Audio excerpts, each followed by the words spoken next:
আসসালামু আলাইকুম, কেমন আছেন সবাই? আজকে আপনাদের মাঝে আমি আরেকটি সিম্পল সেলাই দিয়ে একটি সুন্দর ডিজাইনের নকশি কাঁথা সেলাই এবং ভিডিও শেয়ার করব। তো আপনারা সবাই সম্পূর্ণ ভিডিওটি মনোযোগ সহকারে স্কিপ না করে দেখতে থাকুন। তো স্ক্রিনে দেখতে পাচ্ছেন অনেক সুন্দর কিন্তু একটি কাঁথা। তো এই কাঁথাটি কিন্তু একদমই সহজ একটি সেলাই। তো পিছন ফোর দিয়ে কিন্তু এই নকশি কাঁথাটি সেলাই করা হচ্ছে।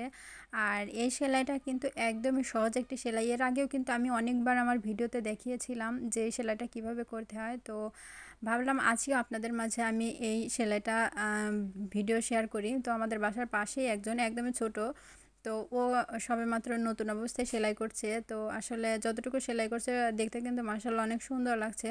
তো যারা নতুন আছেন, ঘরে বসে থাকেন, সেলাই কাজ একদমই পারেন না, তো তাদের জন্য মূলত আজকের এই ভিডিওটি। একদমই সহজ একটি সেলাই দিয়ে কিন্তু অসাধারণ ডিজাইনের নকশি কাঁথা সেলাই করতে পারবেন।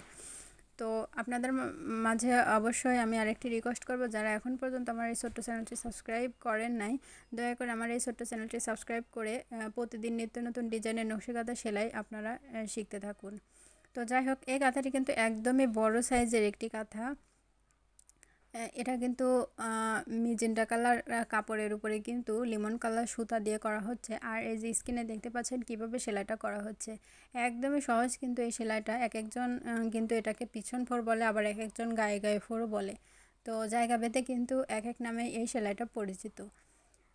তো দেখতে পাচ্ছেন সেলাইটা কিভাবে করা হচ্ছে। ফোর কিন্তু উঠাতে হয়, তারপরে কিন্তু পিছন দিক থেকে আবার ফোর দিয়ে সামনের দিক আগাতে হয়। তো আপনারা ইনশাল্লাহ আমার আসলে বলতে হবে না ভাবে, আপনারা যদি সম্পূর্ণ ভিডিওটি দেখেন তাহলে কিন্তু অনায়াসে এই সেলাইটা করতে পারবেন। আর যে ফোরগুলো নেওয়া হচ্ছে এই ফোরগুলো কিন্তু আপনারা চেষ্টা করবেন একই মাপের এই ফোরগুলো নেওয়ার। কারণ একই মাপের যদি ফোরগুলো না নেওয়া হয় তাহলে দেখতে কিন্তু অনেকটাই বাজে লাগবে।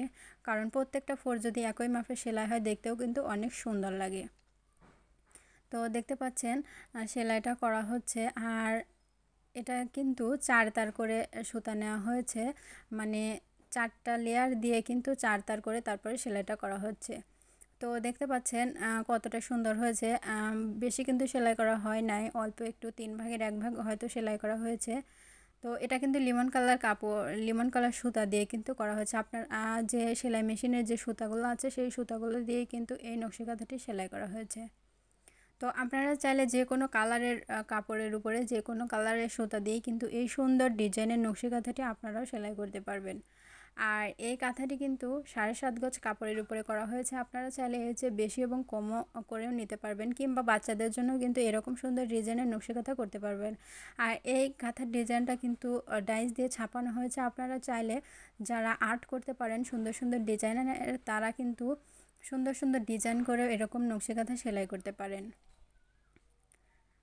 তো যাই হোক, এই কাঁথা সম্পর্কে যদি আপনাদের কোনো প্রশ্ন থেকে থাকে অবশ্যই কিন্তু কমেন্ট বক্সে জানিয়ে দিবেন।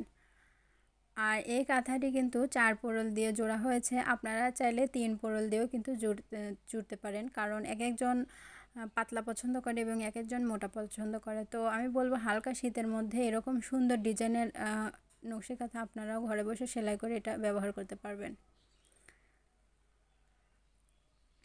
তো এই কাঁথাটি আপনাদের কাছে কেমন লাগছে অবশ্যই জানাবেন। আর ভালো লাগলে অবশ্যই আমার ভিডিওটিতে একটি লাইক দিতে কিন্তু একদমই ভুলবেন না। তো আজকে এ পর্যন্তই।